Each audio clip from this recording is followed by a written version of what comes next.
This is a piece of 8/4 ribbon mahogany. Now I kind of halfway sanded. It was some 180, the key word's halfway, but nevertheless. And on one end, on this end I put some blotch control, 2 coats. On that end I put 1 good coat of aqua coat green filler. My experiment in this that I'm going to take you along on is I want to see what the blotch control does over kind of a wood like this. Now I've used it on ribbon mahogany. Then on the back, I'm just going to stain it. It's just sand it with 180. And what I'm planning to do, I'm going to let it dry. Now I may have an issue with this, and the issue may be that this is an oil-based stain. But my plan on the back is I'm going to put a coat of armor seal on it. Now here's what my thought is. The armor seal, because I'm going to wipe it. As I wipe it, that wiping action is going to push the finish into the pores. That's the issue, is getting it into the pore. So I'm thinking, let's give it a shot. Nothing to lose. Don't work, goes through the planer, and we're good. So this is kind of the thing you get out here and you do, and you experiment, and you play with, and you try, and you see what works and what don't. But just like that drawer, I got nothing to lose. If it works, I'm good. If it don't, I got to strip it anyway, so no foul. So let's stain this real quick.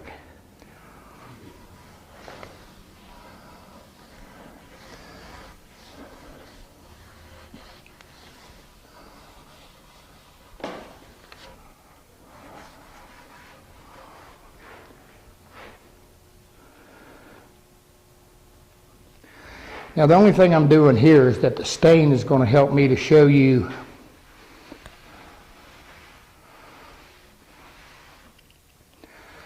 all right. One thing I can see, we'll see better on the other side. With the pore filler, with the grain filler, you can see I'm still getting some of the ribbon showing, but not near, but that's just a lack of me sanding it. Now on the back side, again, the only reason I'm staining it is so you can see it better. And we're not going to we're just checking, what we're after is the grain fill.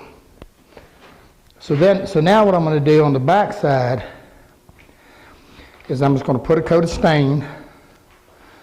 I'm going to let it dry well. Then we're going to come back and look at putting some armor seal on it. Then we're going to let that dry and come back and see how it behaves in the finishing process.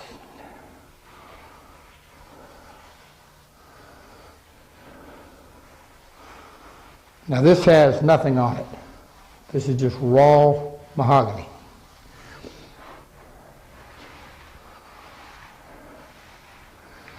And I'm going to say it again, if I'd have sanded this a little better, it wouldn't be quite this dramatic.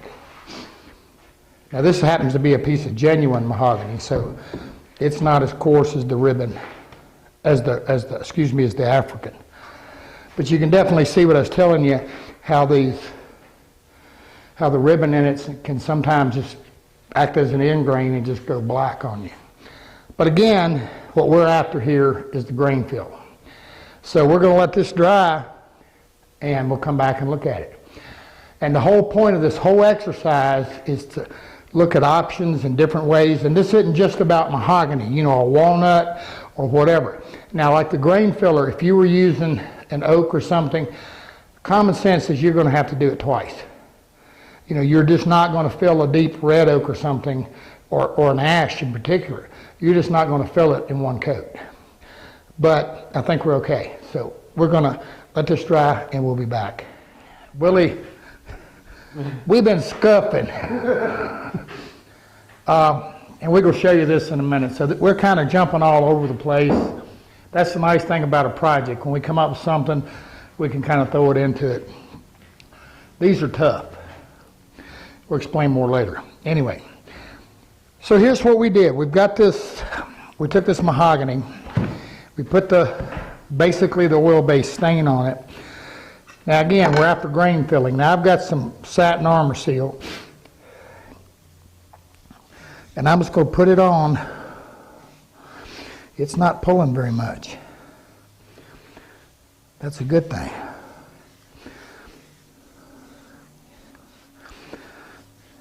Now I'm just brushing it on, as you can well see, and just to get a wet coat. Now, you know, if this was a vertical surface, I still want to work it in good. Now I got to watch for runs and drips and any of that stuff, but again, what we're after here is the pores.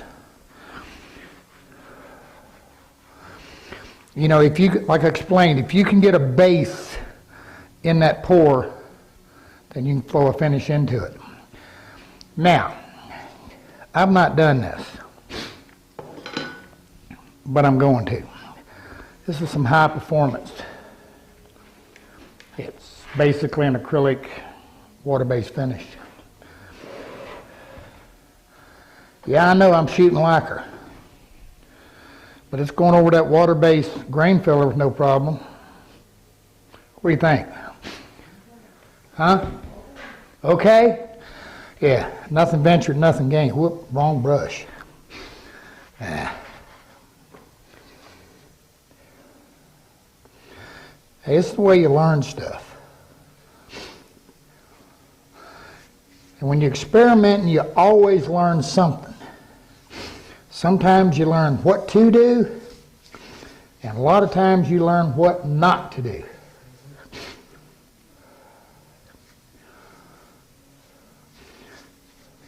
Now, you saw me wipe it, meaning if you got vertical surfaces, you could just as easily wipe it.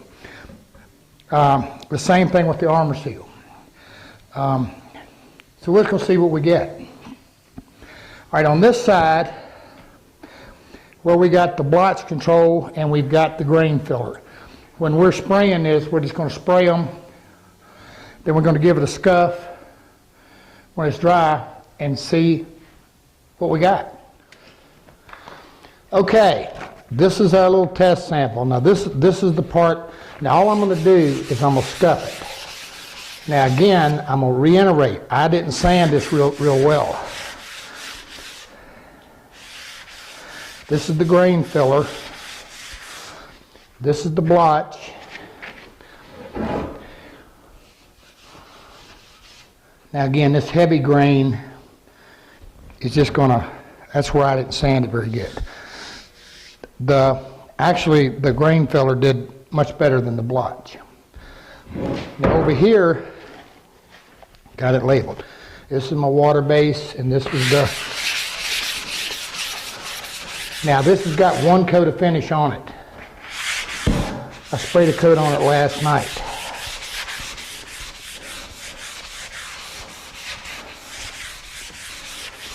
Well, I'm going to tell you something.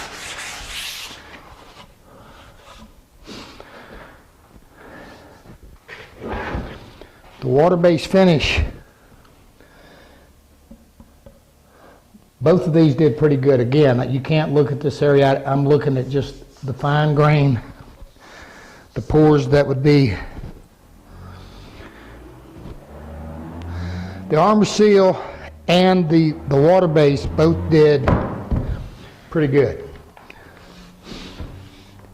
The blotch did the least to handle the grain fill.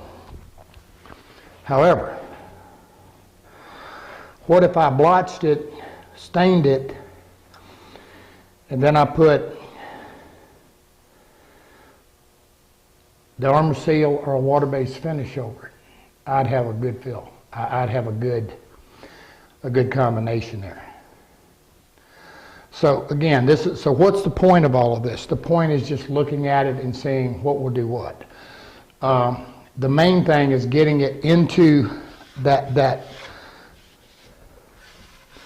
into the pores. I will tell you this, on a mahogany, a wiped finish like armor seal or something like that does really well.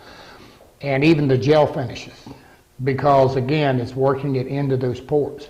But I'm going to say it again, it's not, you don't have to have all the grain.